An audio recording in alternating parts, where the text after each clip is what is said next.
Hey, what's up? Kumusta mga idol? Welcome for another video na pag-uusapan natin ngayon. Bago tayo magsimula, ay shoutout muna kina Catherine Permoras at kay Alfred Madulia. Maraming salamat mga idol sa panonood. Well, hindi na nga natin to patatagalin pa. Kung bago ka sa aking channel, ay welcome sa J-Zone TV.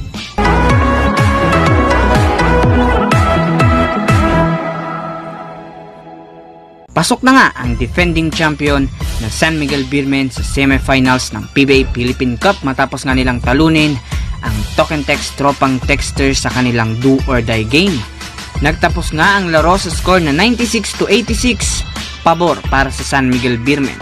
Nanguna nga sa ratsyada ng Beermen ang multi-title na si Junmar Pajardo na nagtala ng 32 points, 14 rebounds at perfect nga sa field goal percentage nito.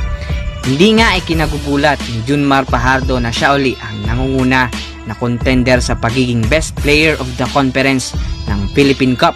Siya rin nga ay itinanghal ng best player of the conference sa 5 magkakasunod na taon para sa conference ng Philippine Cup. Si Fajardo nga ang nangunguna ngayon pagdating sa BPC race na nag-a-average ng 42.2 statistical points. Masasabi nga natin na malayo nga ito kumpara sa iba pang contender. Ang Cebuano Gentle Giant nga ay nangunguna rin pagdating sa points at rebounds per game. Ito nga ay nag-a-average ng 22.1 points per game at 12.5 rebounds per game. Sumunod nga kay Junmar Pajardo pagdating sa statistical points ay ang Northport teammates na sina Cian Anthony na may 37 statistical points at si Stanley Pringle na may 36 statistical points. Matatandaan nga na laglag na nga ang Northport Batang Pier matapos matalo kontra Rain or Shine sa quarterfinals. Sumunod nga rin nga ang Phoenix teammates na sina Calvin Abueva na may 34.9 statistical points at si Matthew Wright na may 34.3 statistical points.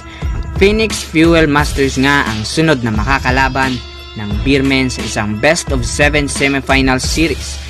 Di rin nga papahuli si RR Pugoy na may 34.7 statistical points, ngunit hindi nga nakapasok ang team niya sa semifinals matapos matalo sila ng Beermen. Sumunod nga si Moala Tautua na may 33.3 statistical points, sunod si Ian Sanggalang, si Jason Castro ng TNT Katropa, at ang pang-10 nga si Japit Aguilar ng Barangay Ginebra.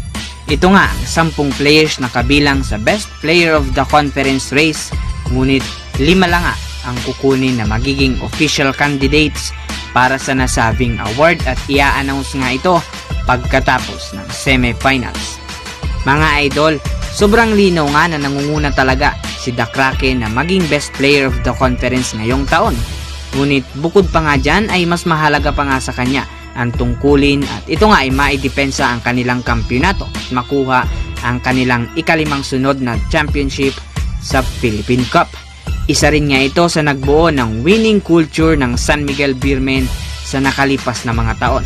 Hindi rin nga katakataka na marami nga siyang natatanggap na mga awards at yun ay dahil sa kanyang tiyaga at lalong-lalo na nga sa mga suportang galing sa binibigay sa kanya ng kanyang mga teammates at kanyang mga taga-suporta.